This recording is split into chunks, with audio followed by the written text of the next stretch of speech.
All right, so hopefully that was all some helpful information. But what I want to know is, do you have any specific questions about using DNA to solve your genealogical mysteries? If you do, please leave them in the comments below because I will do my best to answer them. I am not, as I've mentioned, a licensed genealogist. I am not a DNA scientist by any stretch of the imagination. I just have years and years of research. In fact, I've been doing genetic genealogy since 2007, which is the same time I started the East Carolina Roots website. So I've got a lot of experience with using DNA for family research. I've used a whole bunch of tools, a bunch of the sites. I have many relatives tested, and I would love to help you in your journey. So post your comments below and let me know what you're wondering about, or let me know if you've made any amazing discoveries using DNA for your family tree. Thanks so much for watching, and I'll see you again soon. Bye-bye. Hi, and welcome to another video for East Carolina Roots. You know, I was thinking about this earlier today, that I wanted to record a video to talk a little bit about DNA. In fact, I might do a few videos on using DNA for family history research, especially as it relates to Eastern North Carolina. So I wanted to give this introduction first before I dive into some screen sharing videos. Stick with me. Alrighty, so I want to start here before we start talking about DNA, because one thing that a lot of people get DNA tests for is they want to know about their ethnic origins. They've heard that they have some ancestor from such and such a place, and they want to see if it shows up in their DNA. So sometimes, actually a lot of times, you're going to be disappointed if you're using DNA for this purpose. And I'm going to explain to you why. First of all, let's look at how many ancestors you have for each generation. And once you get below the 1% level on DNA, it's a good chance that that ancestor, that particular ethnicity is not even going to show up on your chart. So for instance, if you're talking about indigenous ancestry, let's say that you had ancestors that you know some of your ancestors were Indian, you had heard that, it made sense, you had found even things in the records that back in the 1700s or whatever, you had ancestors that were indigenous to Eastern North Carolina or wherever. Well, in all likelihood, that's not going to show up on your DNA. And the reason for that is because if you look at this chart, once you get to the fifth great grandparent level, you're well under 1% per grandparent. You have 128 fifth great grandparents. And if you think about 25 years per generation, how many years is that?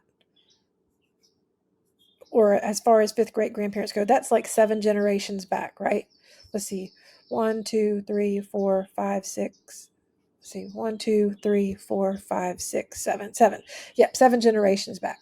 Looking at those lines confuses my eyes. Okay, so if you're talking about 7 generations back and you're talking about roughly 25 years per generation, then you're talking about what?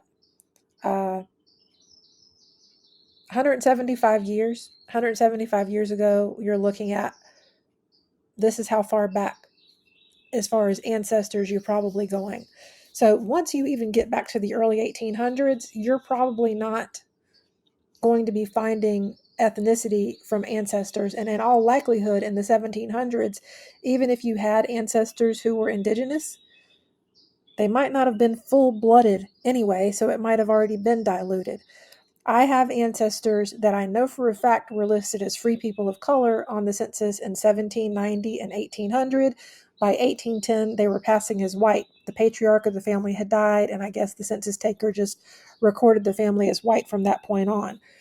From what I gather, that family was mixed with African ancestry.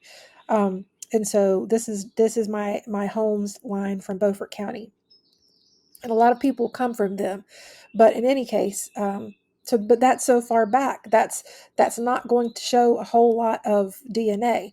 And even when you have ancestors that far back that have certain ethnicities and whatnot, there's no guarantee that the same genetic traits are going to be passed down equally among all members of a family, which is why when you get your DNA test done and your sibling gets their DNA test done and one of your cousins gets their DNA test done, you might have ethnic results that are all over the place, especially with your siblings. You'll have siblings that have vastly different ethnicity numbers than you do. Even if you compare it to your parents, it might not add up. You might have certain amounts that show up in your DNA, but they look different than if you were to add the numbers from your parents' DNA results. So let me show you some examples of what I'm talking about. Here is my ethnicity from Family Tree DNA, okay? It says here that my ancestry is 100% European. But look, well, it also says less than 1% of Middle East and North Africa, Mizrahi Jewish.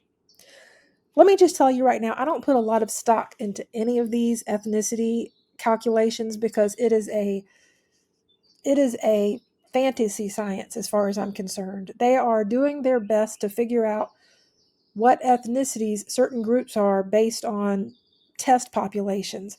But let's face it, there are very few areas of the world today that don't already have a lot of mixture in them. So I imagine it's very difficult to get pure test populations, and especially when you're talking about something like either indigenous Americans or you're talking about any of the European countries. So let's look at the European lineage here.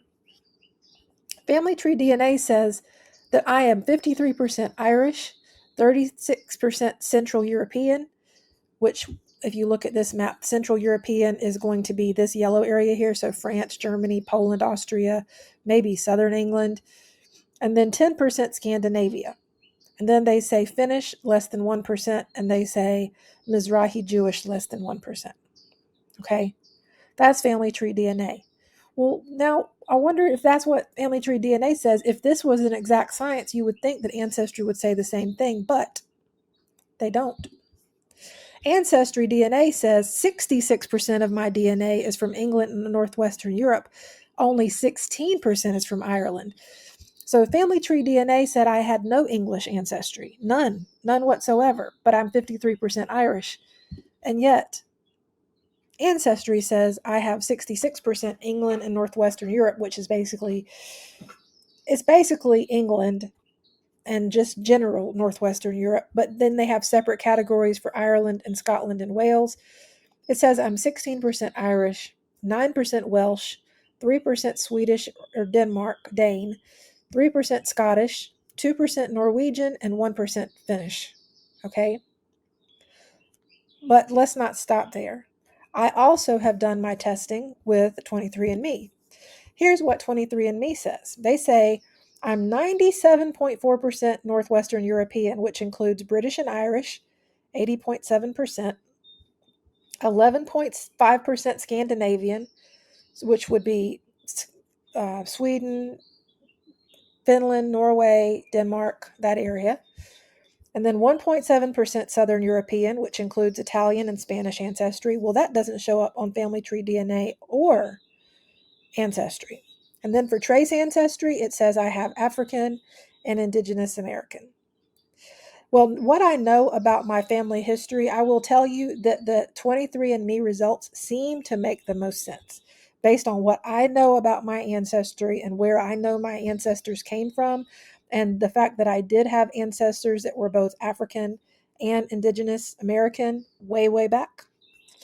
This makes sense. All of this makes sense. All right, now look at GEDmatch. GEDmatch has a bunch of different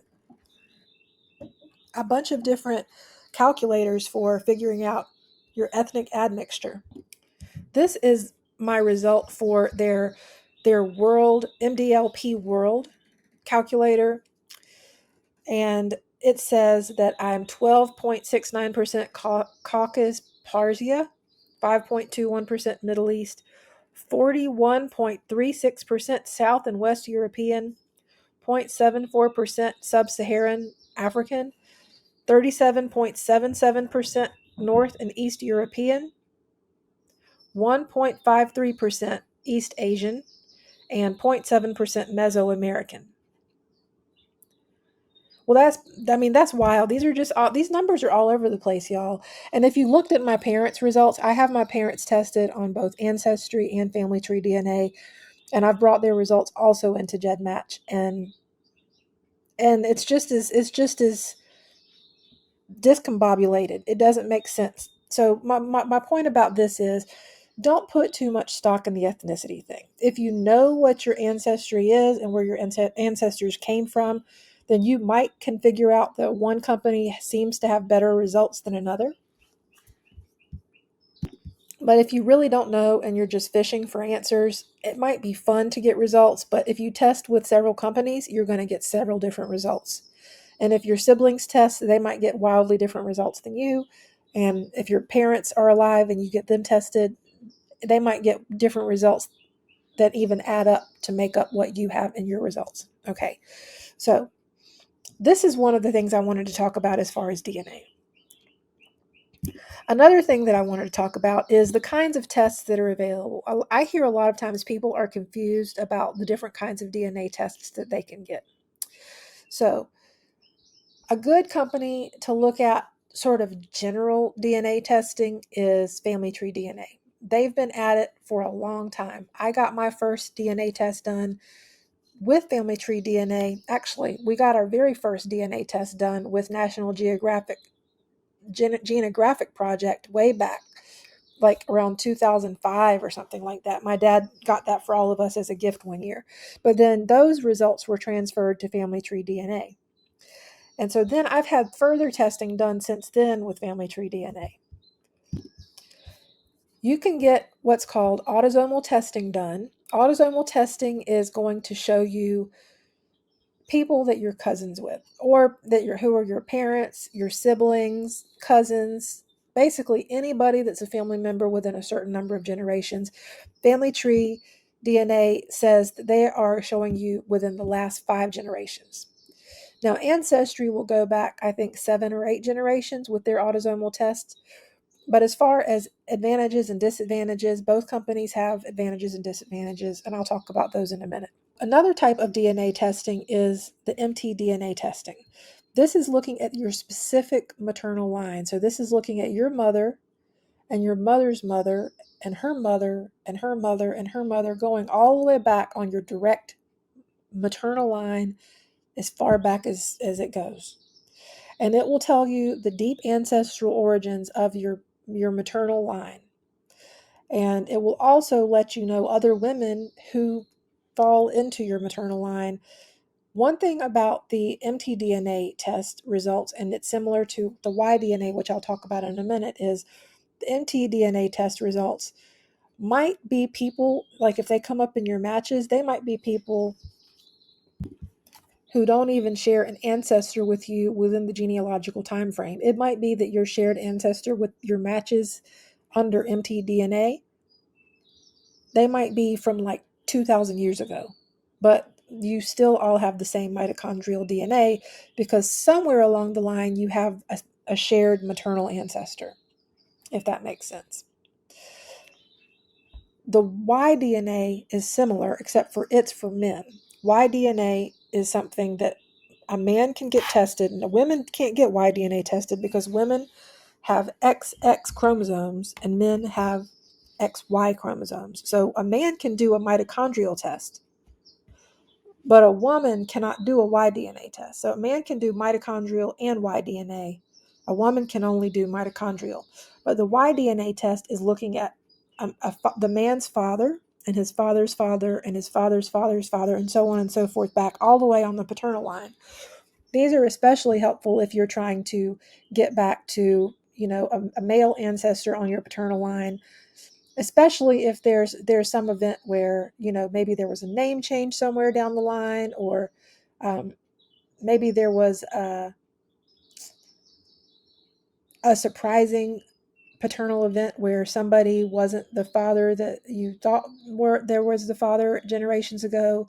If you've read my blog very much, then you know Laban Morris is one for me. He's not on my paternal line, he's in my mom's family, but that's someone who had a different last name than his father. And so, but fortunately we had some oral history, and so the Y-DNA results we were getting lined up with our oral history, which is that this ancestor his father was a Ledbetter rather than a Morris. So those are some of the different tests that are available.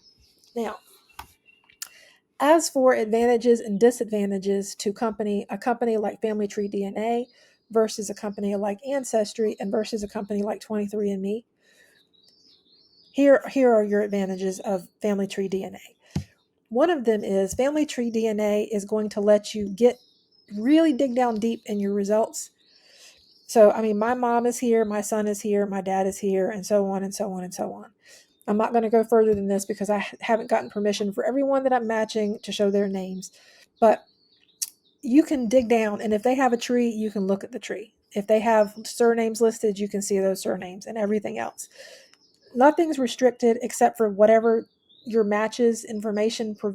All you can see is the information that your matches have provided. But if they've provided the information, you can see it. On the other hand, with Ancestry, if I come to my matches for Ancestry, and if I want to look at any of these, but if I'm not a member, like a paying member of Ancestry, it's only going to show me just their names. It's not going to let me see, very much information at all about their tree or any surnames or anything like that. So at that point, the only usefulness of the test is that they have my DNA and they might give me some ethnicity results. And if I want to start being a paying Ancestry member, then I can use that to hopefully find some cousins and solve some family tree mysteries. But sometimes you might have a family member who's a really dedicated researcher and they have an Ancestry account and they might want to pay for you to have a test and they'll manage your kit for you. And then they can look at the results and they can, check and see cousins and things like that. So you might not have to have a paying account if you're not really interested in doing a whole lot of family tree research. But I'm sure if you have a relative who asks you, they would be appreciative if you did do a test so that they can use it to hopefully solve more of your family mysteries. One great thing about Ancestry, though, is they do go back farther. So with Family Tree, Ancestry goes back farther. Family Tree DNA will only go to 5 generations back, but Ancestry goes back, I think, 7 or 8 generations, which is a huge deal. I mean, that's way farther back.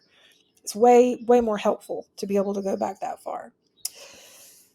Another thing that's pretty cool is Ancestry has something called through lines. So if I click on through lines, it's going to give me suggestions for who my ancestors are. And I know who a lot of them are. Now, I will tell you that there are some results in this list that are just wrong, wrong, wrong, and it drives me nuts. But what can I do about it except just ignore them and not take the suggestions that they have? I'm going to scroll down and show you what I mean.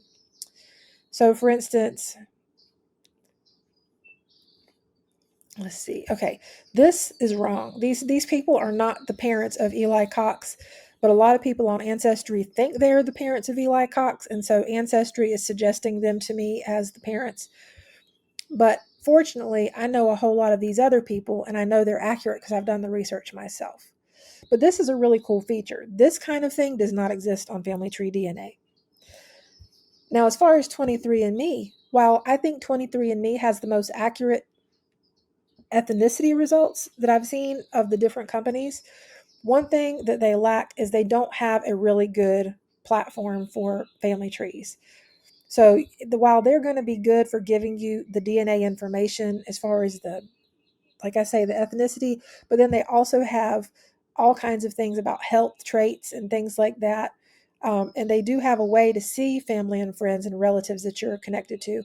They don't have the same kind of tree capabilities that Ancestry or Family Tree DNA have. So, it's just not the same. That 23andMe was not primarily started as a genealogy company, I don't think. I think they were primarily started just to give people deeper insights into their DNA. Now, what about GEDmatch? What is GEDmatch? Well, GEDmatch. Let me slow down and say it again.